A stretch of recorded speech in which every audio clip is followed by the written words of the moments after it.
Some flooding concerns continue as a shield of rain slowly starts to move out of the region. Meteorologist Evan Hatter has the very latest as our severe weather alert day continues. Evan.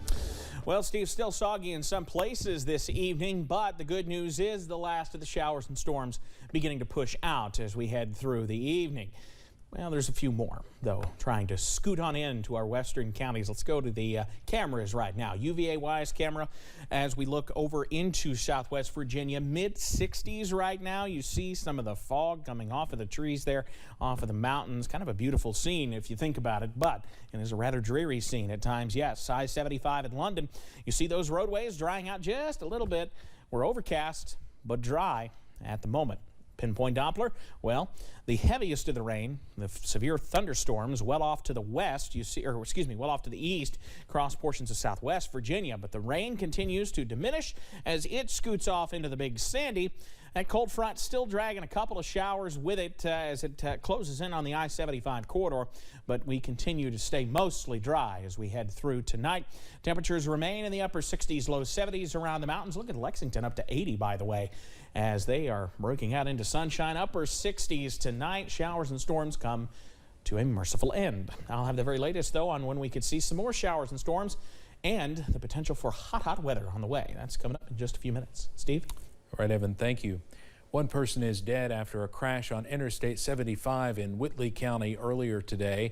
Officials report multiple crashes on the interstate, some with injuries, others without. WYMT's Dakota Makris talked with a firefighter about the dangers of driving in very rainy weather and how to stay safe.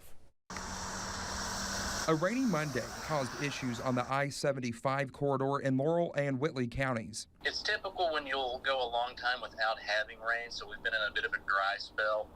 And then when we have hard-hitting rain, all the oil and residue that's on the asphalt sort of rises to the top. Corbin firefighter Nathan Kirby says those conditions make the roads slicker, which could cause issues.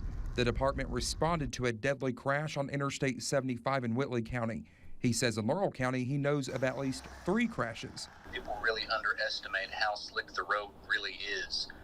If you could get out there while it's raining and you're driving by at 60 miles an hour and you could feel how slick that is, you would definitely look at it in a different way and slow down. If you find yourself hydroplaning, do not stop on the brakes. You want to just let off the gas and try to coast and slow down that way and naturally get your traction back. When the roads are wet, you will want to keep an 8 to 9 foot following distance to the car in front of you. Just because the speed limit is 70 doesn't mean that you have to go 70. If the rain starts falling really, really hard and heavy, go ahead and turn off your radio, turn off your music. And remember not to use cruise control while it is raining. Dakota Makris, WYMT Mountain News. Kirby says Kentucky State Police is investigating the deadly crash on I-75 today, and they have not released any further information. While safety is one key during weather like this, so is support, which is why a partnership in Pike County is sending items to families in neighboring Buchanan County, Virginia. Jones Oil and the city of Pikeville worked through the weekend to bring in donations of cleaning supplies, water, non-perishable food items, and more on a mission to give something to the people hit hard by floodwaters near the Grundy community last week.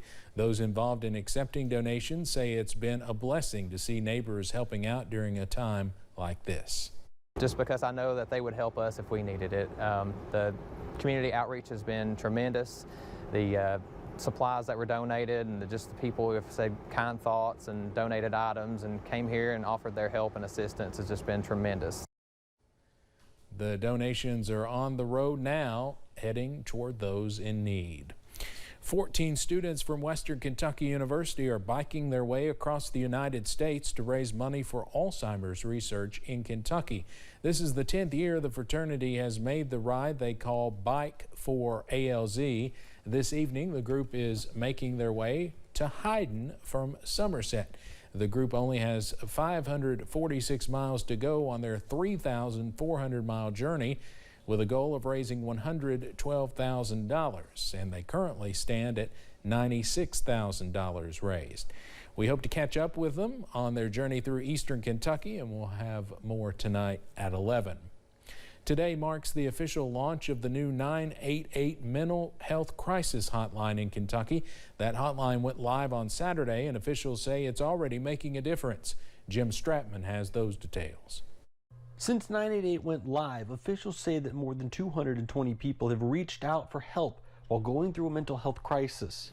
These are Kentuckians reaching out for help, speaking to Kentuckians, and accessing services by Kentuckians. We are proud of who we are and what we can do. The 988 line will eventually replace and build on the 10-digit suicide prevention hotline. Advocates say that the crisis counselors who are waiting by the phone can help with a number of different mental health emergencies, not just thoughts of suicide. And the shorter number can encourage more people to seek help.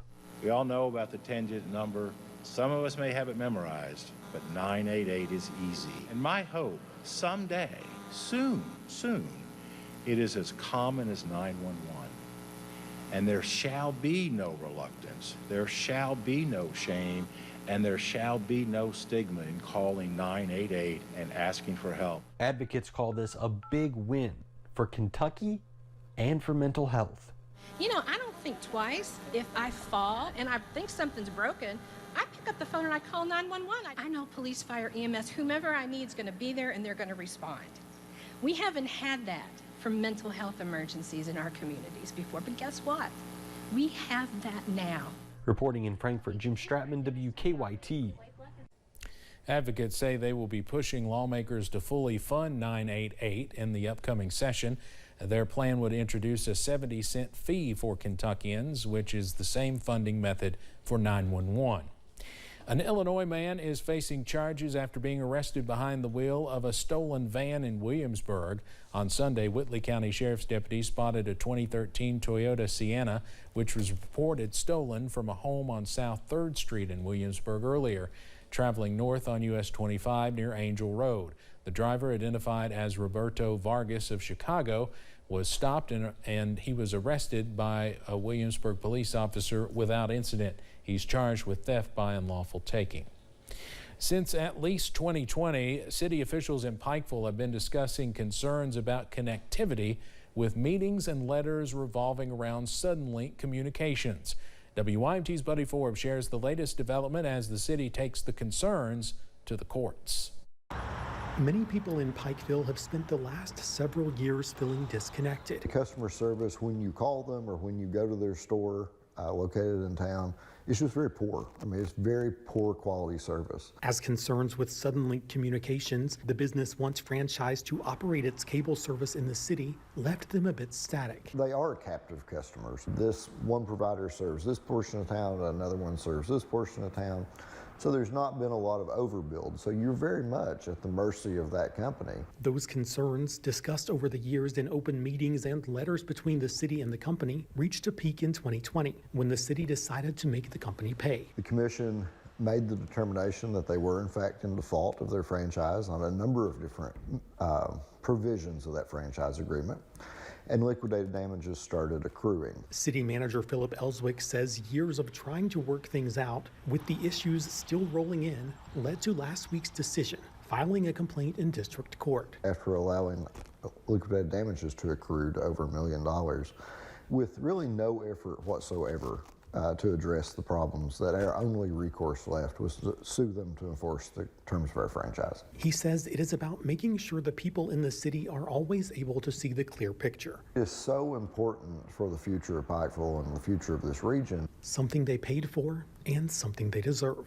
In Pikeville, Buddy Forbes, WYMT Mountain News. Now, our reporter reached out to Suddenlink's parent company, Alzheimer's, for comment, but we have not received a response.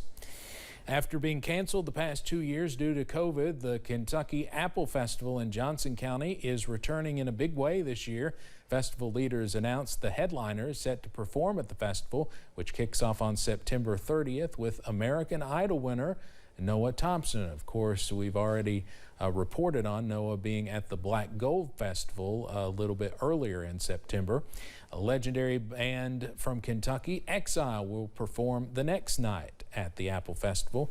Now, the Apple Festival will take place this year on September 30th and October 1st in downtown Paintsville. Well, showers and storms moving out this evening. We do have some breaks on the way this week.